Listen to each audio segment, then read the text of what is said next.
형제들아, 내가 신령한 자들을 대함과 같이 너희에게 말할 수 없어서 육신에 속한 자, 곧 그리스도 안에서 어린아이들을 대함과 같이 하노라.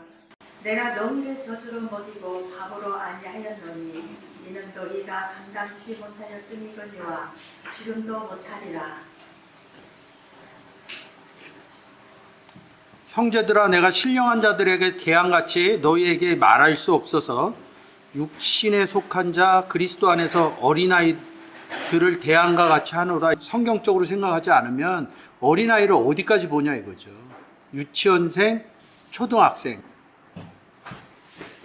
어린이 주일날 제일 많이 쓰는 본문 있죠? 어린아이가 내게 가까이 오면 금하지 말라. 예수 그리스도가 어린아이들을 굉장히 많이 사랑했다는 거예요.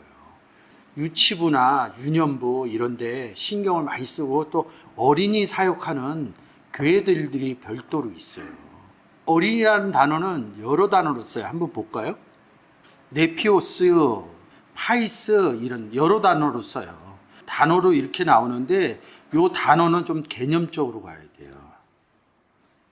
그러니까 세상에서 얘기하는 초등학교, 유치원 이런 개념을 보는 게 아니라 우리가 예수 그리스도를 영접하는데 세상 나이로 뭐 유아 세례하는 사람 있겠죠. 저 같은 경우는 뭐 고등학교 때 좀 잠깐 다니고 40세에 예수 그리스도를 영접하고 교회를 나가서 세례받고 그랬어요. 그러면 제가 40살에 예수 그리스도를 영접을 했다고요.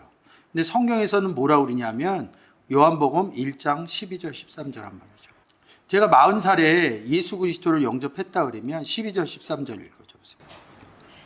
영접하는 자, 곧 그 이름을 믿는 자들에게는 하나님의 자녀가 되는 권세를 주셨으니 이는 혈통으로나 육정으로나 사람의 뜻으로 나지 아니하고 오직 하나님께로서 난 자들이니라.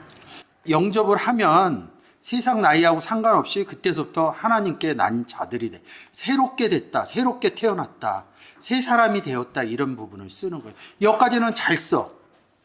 그 다음에 들어가는 게 세상에서 논법처럼 어린아이, 청년, 장년 이런 부분들을 쓴다고요.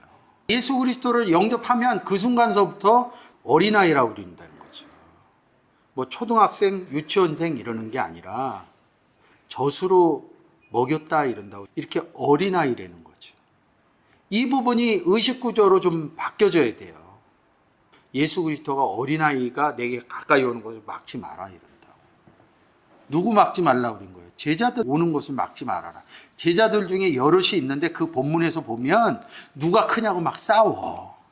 자기도 어린아이인데 막 못 오게 한 거예요. 제자들도 어린아이인데 12제자만 있은 게 아니라 고린도전서에서 보면 500의 형제라고 그러거든요. 그러니까 500명 정도가 있어. 근데 왜 또 500이라고 그러냐고. 500명 정도가 있다고 그러면 거기서 500 쓰는 거는 이유가 있어요. 나팔의 의미가 숨어져 있어요. 나팔에요. 복음 전하는 자 500 이렇게 갖고 얘기를 하는 거니까. 사복음서에서는 이 제자들이 복음을 못 전해요. 복음 전하는 시기는 서신서로 보면 사도행전 오순절 사건이라고, 네 번째 사건이라고요. 나팔 부는 게 다섯 번째 사건. 숫자로 이렇게 나오면 7절기에다 이렇게 내용을 집어넣으면 또 보여지는 성경들이 있다고요. 자기도 어린데 어린아이, 그 다음에 어린아이 얘기 안 하잖아요. 이 고린도전서에 와서 하지. 근데 사복음서에서 어린아이가 내게 오는 걸 금하지 말라 이렇게 얘기하니까 어린아이를 잘 가르쳐야 된다. 그리스도 안에 들어오면 어린아이라는 거죠. 성경은 그런 내용들로 표현을 하고 있다고. 근데 일관되게 세상에 어린아이 이 부분을 갖고 오면 그럴듯하게 맞아요. 어린아이 안 섬기는 사람들이 어디 있어요? 내 아이들도 어린아이 때는 웬만한 거 다 들어주는데 그런 개념의 것도 되지만 다른 개념이 숨어져 있다는 거죠. 제가 로마서를 하고 있는데 로마서 7장에서 육신에 속한 자가 나온다고요. 근데 여기서 또 육신에 속한 자가 나온다고. 여기 보시면 여기 육신에 속한 자 이랬다. 근데 육신에 속했는데 그리스도 아니라는 거예요. 이게 좀 다른 거예요. 4, 5, 6일에서 왔죠. 이 단어가 육신에 속한 자 이런데 4560하고 같아요. 육신. 바이블렉스 성구사전으로 한번 갈게요. 우리가 율법에 신령한 줄 알거나 나는 육신에 속하여 죄 아래 팔렸다. 이 부분 했죠. 육신에 있을 때 이런다고. 그래서 제가 7장을 설명할 때는 죄의 육신하고 지금 보여지는 본문은 이 로마서 7장 내용을 좀 아셔야 돼요. 다메섹에서 사도 바울이 예수 그리스도 영접했을 때, 그리고 영접 안 했을 때를 육신에 있을 때, 구원받지 못했을 때 이렇게 얘기한다. 육신에 있을 때 이런 거는 뭐냐면 예수 그리스도 육신이 아닌 다른 육신에 있을 때 이렇게 얘기하는 거라고. 고린도전서에서 육신에 있을 때, 그리스도의 육신에 있을 때 이런 부분이라고. 그러니까 이런 부분들이 성경에서 되게 어려워요. 사르키노스를 쓰는데 어떨 때는 로마서에서 육신에 속하여 이런다고. 죄의 육신에 이런다고.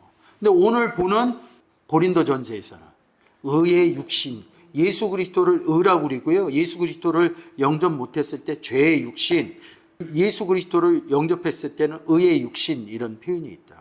왜 여기서 육신은 죄에 있을 때 죄의 육신이라고 그러냐? 그렇게 얘기를 물어올 수 있다는 거죠.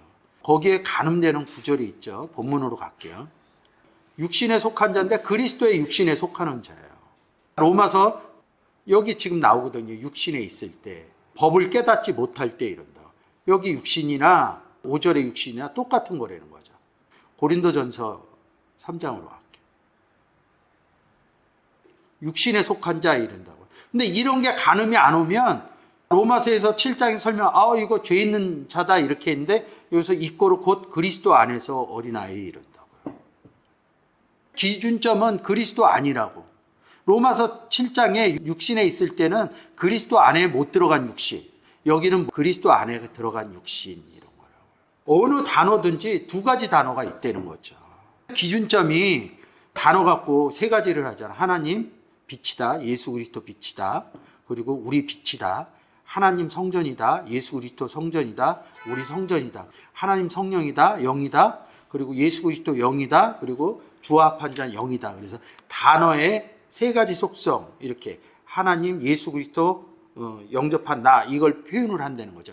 이것을 배워놓으면 그 다음에 오는 게 뭐냐면 이렇게 죄의 육신, 그리스도 안에 들어간 육신, 이런 부분이 된다는 거죠. 그 다음에 단어에서 적용되는 부분들이 있다는 거예요. 그걸 제가 또 상쓰잖아요. 고린도후서 11장 4절. 만일 누가 가서 우리의 전파하지 아니한 다른 예수를 전파하거나 혹 너희의 받지 아니한 다른 영을 받게 하거나 혹 너희의 받지 아니한 다른 복음을 받게 할 때에는 너희가 잘 용납하는구나. 여기서 이제 이 기준점을 줬다는 거죠. 다른 예수, 다른 영, 다른 복음 이런다. 로마서 7장 5절, 여기 육신이 있다고요. 여기 다른 육신이라고. 고린도전서 3장 1절, 여기 그냥 육신이라고요. 로마서 7장 5절에서는 다른 육신이라. 육신을 똑같이 얘기해도 사르코스라는 게, 그래서 말씀이 육신이 되어 요한복음 1장에 그렇게 얘기하죠. 예수 그리스도의 몸이 됐다는 얘기입니다. 너희가 하나님께로 몸 받은 바 하나님의 전인 줄 알지 못하느냐. 몸하고 육신하고 단어는 다르지만 개념은 같다는 거예요. 근데 그게 보여지면 소마나 사르크스나 편하게 쓰는 거예요.